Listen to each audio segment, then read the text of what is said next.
venue one night a year, have this many people committed to coming out and spending time with us, and it's always fun to get back and talk a little bit about what's going on. And this is something that we remember for a long time as a coach, year after year, seeing some of these faces, getting to know the people in this room a little bit more makes it even more important to be here and really give what you guys want. And you know, right now we're in a really sort of the last couple of days of what most people probably think is downtime. The season ends and your players start to go in different directions via graduation and changes. Your new players are now finishing high school or college nowadays, and they're moving in, and you're starting to formulate your plan on what you're going to do in the summer. And for us, we're right at that stage right now. You know, we had Juwan Morgan graduate, Evan Fitzner depart, Zach McRoberts finished his first year at grad school and obviously moved on, and obviously Romeo Langford finished his first season and declared for the draft. So we have 4 departures. All 4 guys did a phenomenal job in the spring. And Juwan obviously graduated in 4 years, right on time.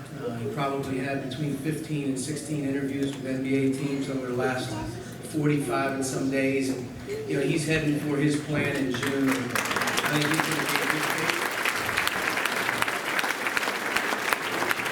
He's going to be in good shape moving forward. He's an incredible kid. Evan will be playing professional basketball somewhere, waiting on his time. Zach actually, just recently, I think he's getting ready to move to Fort Collins, Indiana, and start working for Lilly. So he's moving in that direction, which is good. And then Romeo's hanging out in California right now. He's getting ready for the big day, which is obviously the NBA draft.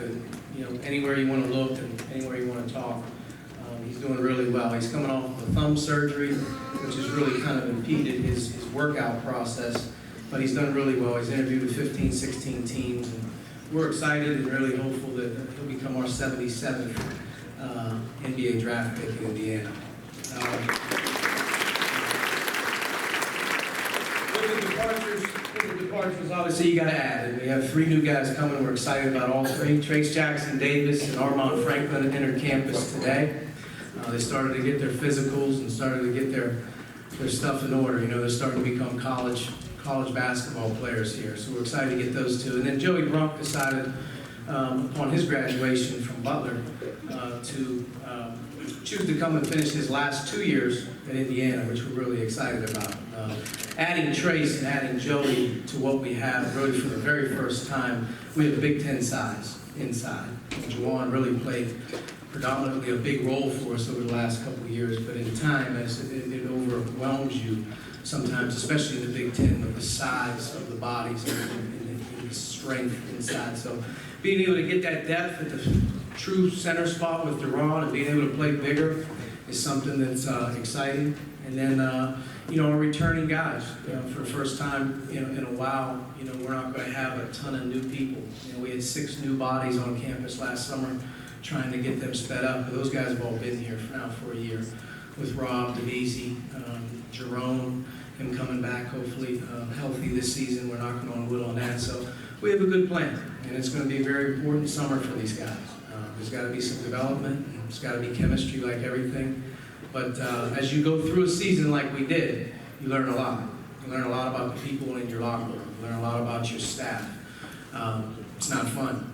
And at the end of the day, anybody who thinks that you're frustrated or the angriest person in the world about Indiana basketball, the person standing before you is more pissed than anybody.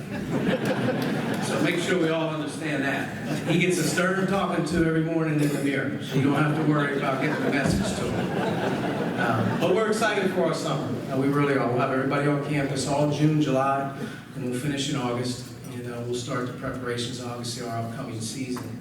And schedule's going to be good. Working on finishing it right now. The headliner games is we'll find out here maybe in July, early July, who our ACC opponent will be. Hopefully at home. We're not in the Gavitt games this year with the Big East. We do have Notre Dame and Bankers Life. We're in Madison Square Garden in the Jimmy V Classic versus UConn in early December, and we're still working on our return with Arkansas, who will be coming back with a new coaching staff and a new team to Assembly.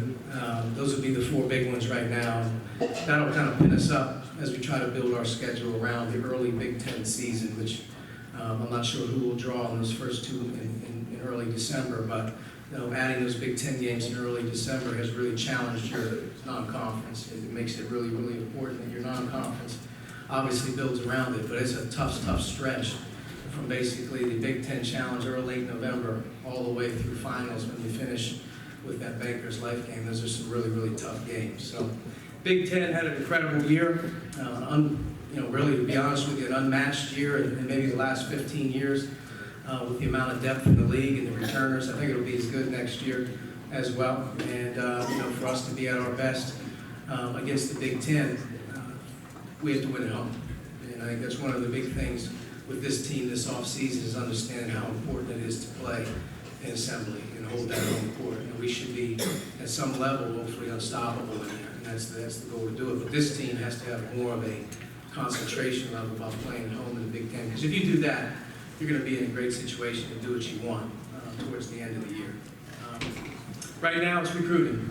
The college basketball landscape has changed with the transfers, and obviously the draft process puts a lot of rosters in limbo. So for us, we're really focused in on the juniors that are going to be seniors next year. We're hoping to sign a class of 4. If we could do that, I think that would be really good. And this 4-man class is really, really going to be, hit and miss on skill level, and to be honest with you, DNA. We need some guys coming in here, really ready from day one to be able to compete, be able to be coached, and a skill level that has to up, our talent a little bit. It's not so much about talent as much as it is about skill and IQ. This is a big class for us in 20 that we're excited to hopefully get going here in the next couple months. It'll be really sped up. We're pretty much recruiting year-round now. June has turned into a lot of off-campus recruiting in the state of Indiana and around the country. In July is July. So June and July, we're really hitting on and off-campus recruiting, and we're working with our team. And as we head into August, hopefully our fall is going to be a big one in terms of this first class of 2020. So that's sort of where we're at right now. I'm not sure if you guys want to ask a couple questions before we can get out. It's usually a little bit more helpful than just hearing me stand up here, but I'll take a couple of questions before we have to break. Yes, sir? Jerome Hunter, this past season, as most of you guys know, was held out due to injury. He has a leg condition that is still very uncertain. He's not 100% cleared by any stretch of the imagination, and we're not 100% on what he's going to be able to do. But he's getting a little bit closer to allowing our doctors and our medical people and our staff to see where he's at. He's upped his activity level. He's been cleared to do a lot of basketball one-on-one activity. There's no playing for him right now, so he's basically in rehabilitation.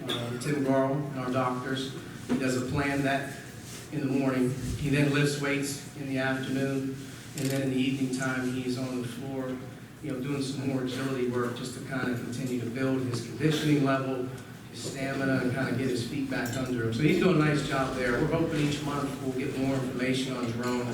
It's a very, very unfortunate thing. It's life. He's having to learn a hard lesson right now for the first time. And sometimes that happens. You bring in a very talented guy, and he wasn't able to impact our team past basically October 1, which he was really playing well leading into that. He's got great size and he can really shoot the ball. So we're knocking on wood, and we're all hopeful that we can get Jerome more and more back into basketball as the summer goes. Yes, sir. One and done players, they shouldn't have to go to college for a year. In any profession, when you have young guys that have the ability to cash in and make millions of dollars, they should be allowed to do that. I think at the end of the day, something will get changed, at a certain point in time, but, we're really kind of helpless. A lot of people think it's the NCAA, but it's not. It's really the NBA has to agree, and their Players Association have to agree on age limits and whatnot, so we're kind of a little bit restricted. But, Romeo is a classic example of a guy with a lot of attention paid to him and a lot of, he's this, he's that. But Romeo was an 18-year-old freshman in college, and he was enjoying himself going to school, taking on road trips. Romeo stayed to the very last day of the academic calendar year, and he finished all of his academic work and then moved out with his mom, his dad, and our staff on the last Friday before he had to go. He didn't have to do that. Romeo is a good case, a classic case of a guy that enjoyed his time in Indiana, realized that college was hard, and he worked to get better as it went around. In days gone by, you would probably have that opportunity to see Romeo become a Big Ten Player of the Year or First Team All-American next year as a sophomore. But that's just not the way it works right now with the game. So I think it'll change in the course of time. I'm not sure when, but to me, you have to get old in college basketball. And right now, we're getting younger. We're bringing in classes of guys, whether it's 5, 3, or 4, where in your first 2, 3, 4 years, you're actually getting really young again. And that's what it has to do when you're trying to do it the right way. You're trying to build up the stability with classes that get older and develop and lead the young guys. Really, our sophomore class is our first real class. They have to be better next year. And then Trace and Armand and Joey, they have to, sort of carry the ball to the next level. So getting old is tricky, but getting old is very important. A couple more? Yes, sir. Coach, you said 3 or 4 people, players coming in this year. What are you doing to encourage the chemistry amongst the players prior to the start of the season?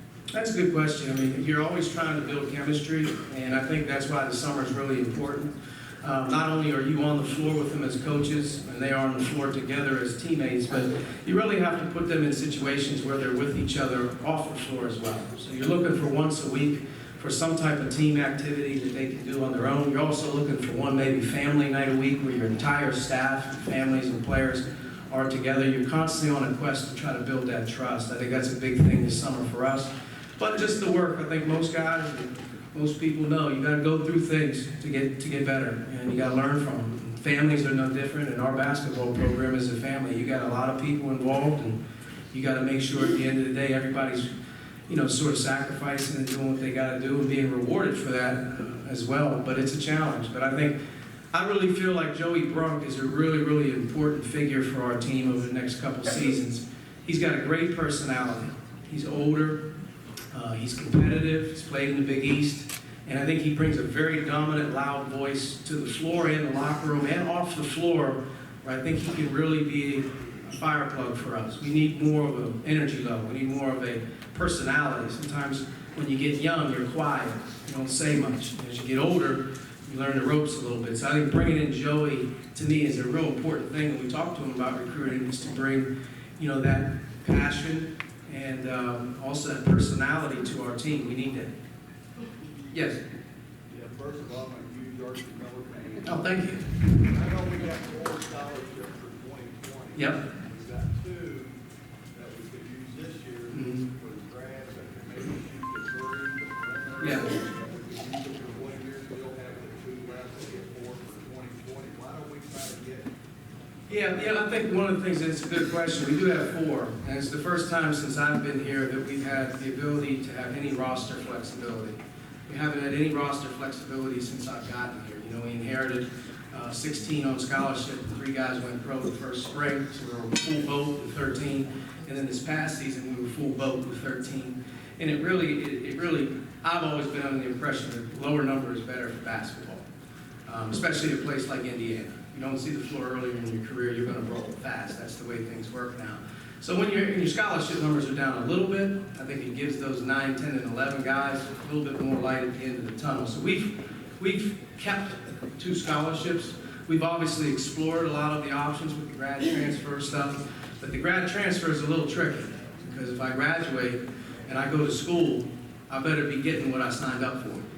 And not every grad transfer is coming in to be a part of a team. They kind of want that instant spot or whatever. But if one would work, if one would happen to impact our team in a good way, we could go that direction with it because it wouldn't hurt us in 20. But this class, like I said, in 20, having more scholarships to me is very important. It's that ability for us not to be as limited with 1 or 2. We want to have the ability to bring in 3 to 4 kids, see what happens in the off season, and maybe add another one. But like I said, I want a bigger class than 20 to come in. And if something could change, you never know. Guys fall out of the sky in August nowadays. You may just catch them and see how it works. But if he can help us, if something could help our basketball team in the immediate future, and we felt it was a good thing, we would try that. Thank you. Great to see everybody again. Appreciate it.